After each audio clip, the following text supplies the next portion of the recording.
दोस्तों, आज हम आपको एक ऐसी वारदात सुनाने जा रहे हैं जो सचमुच में चौंका देने वाली है।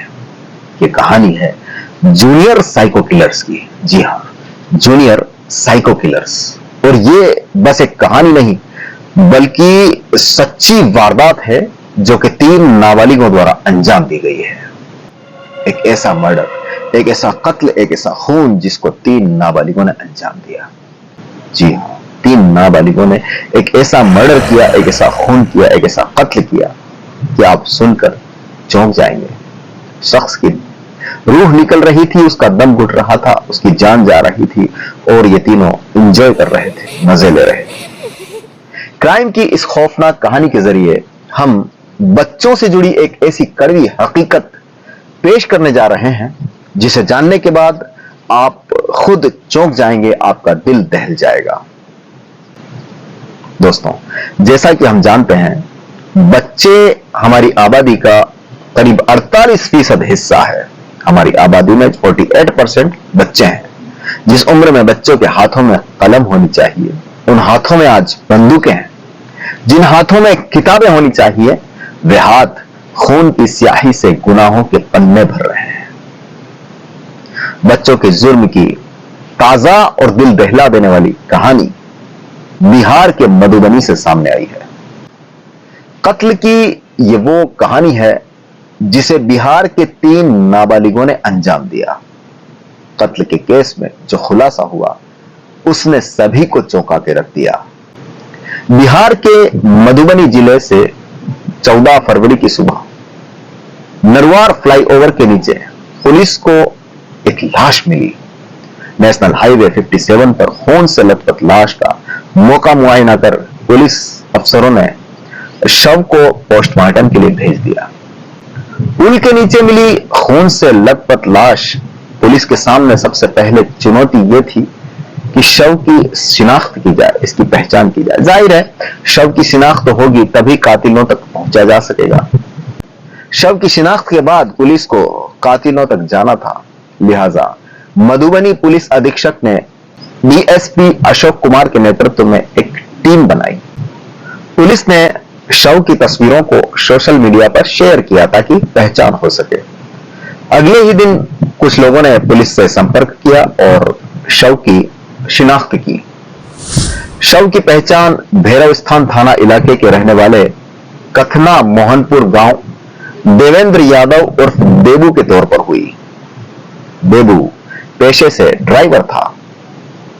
देबू प्रमोद कामत की स्कॉर्पियो चलाता था और वहां नौकरी करता था। पुलिस ने प्रमोद कामत से संपर्क किया तो पता चला कि 14 फरवरी को स्कॉर्पियो भाड़े पर बुक हुई थी। स्कॉर्पियो की बुकिंग हुई थी। सवारियों को राजनगर से भैरव स्थान जाना था तो स्कॉर्पियो बुक की थी। 13 घंटे लगातार पुलिस ने मशक्कत की और इसके बाद खुलासा किया।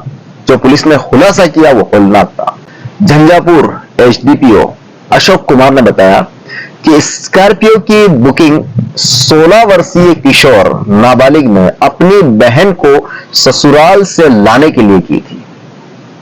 नाबालिग ने चालक देबू को अपने घर राजनगर थाना क्षेत्र के अलीचक बुलाया था। इसके बाद कार में 3 नाबालिग सवार हुए। तीनों ने ड्राइवर को मधेपुर की तरफ चलने के लिए कहा। रास्ते में नेशनल 57 पर नरवार कट के पास पेशाब करने के लिए स्कॉर्पियो रुकवाई। जैसे ही कार रुकी, पीछे की सीट पर बैठे एक नाबालिग ने चालक की गर्दन को रस्सी से जकड़ दिया। दूसरे नाबालिग ने दूसरी तरफ से रस्सी खींची। तीसरे नाबालिग ने एक बड़ा सुइया लिया और ड्राइवर की गर्दन में घुसा दिया। करीब 5 मिनट तक छटपटाने के बाद देबू ने दम तोड़ दिया। तीनों देबू को तड़पता हुआ देखते रहे। मरने से पहले कभी आपने इंसान को देखा होगा कि कैसे वो तड़पता है, कैसे उसकी जान निकलती है। यहां तीनों नाबालिग देबू की लाश को लिए गाड़ी में आगे बढ़ते रहे और नेशनल हाईवे 57 के एक ब्रिज के नीचे देबू की लाश को, देबू के शव को फेंक दिया और फरार हो गए। हालांकि पुलिस ने तीनों नाबालिगों को हिरासत में ले लिया है और अलीचक गांव से स्कॉर्पियो भी बरामद कर ली है। पुलिस ने जांच में जो खुलासा किया है कि तीनों नाबालिगों ने मरने से पहले इंसान को तड़पता हुआ देखने के लिए मर्डर किया है। पुलिस ने यह भी बताया कि ड्राइवर की जान निकल रही थी, तब ये तीनों नाबालिग जोर जोर से हंस रहे थे।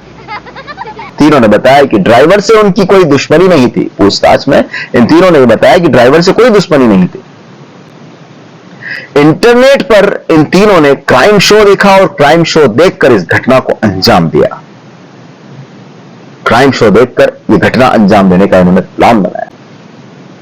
पुलिस ने तीनों को कोर्ट में पेश करने के बाद बाल सुधार गृह भेज दिया है। बच्चों की जो जेल होती है उसे उस जेल में भेज दिया गया है। तो दोस्तों, अपने बच्चों पर नजर रखिए। हमारी आपसे अपील है कि अपने बच्चों पर नजर रखिए।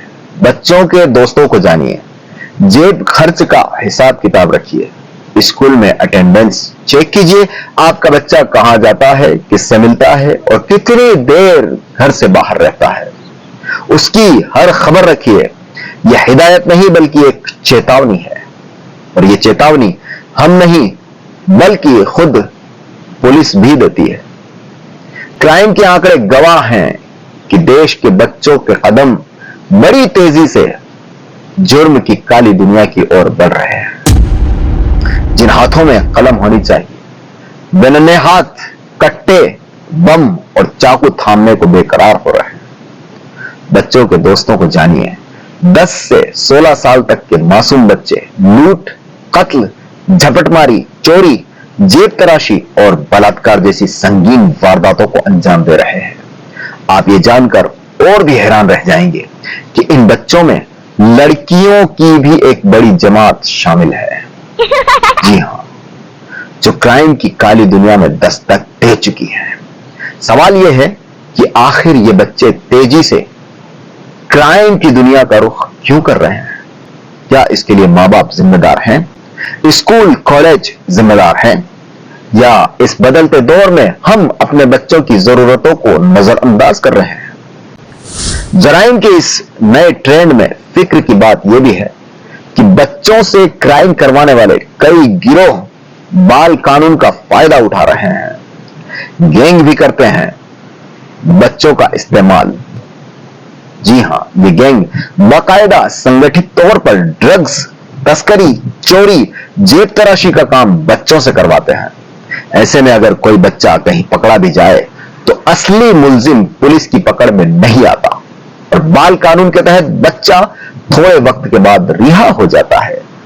आज के दौर में महंगे कपड़े, कीमती गाड़ियों, छोटी उम्र में गर्लफ्रेंड के शौक बच्चों को जराइम की दुनिया में धकेल रहे हैं। ऐसे में बच्चों के मां बाप ये जिम्मेदारी है, जी हां, बच्चों के मां बाप की यह जिम्मेदारी है कि वो अपने बच्चों का खास ख्याल रखें, और ताकि उनका शौक एक अंधा जुनून में न बदल जाए। इस तेज भागती जिंदगी में जरूरत इस बात की है कि मां बाप अपने बच्चों का हाथ थामे रहें और उनकी जरूरतों का ख्याल रखें, ताकि इन मासूमों को काली दुनिया के इस दलदल से महफूज रखा जा सके। अल सलूम्बर से मैं मोहिउद्दीन खान, धन्यवाद।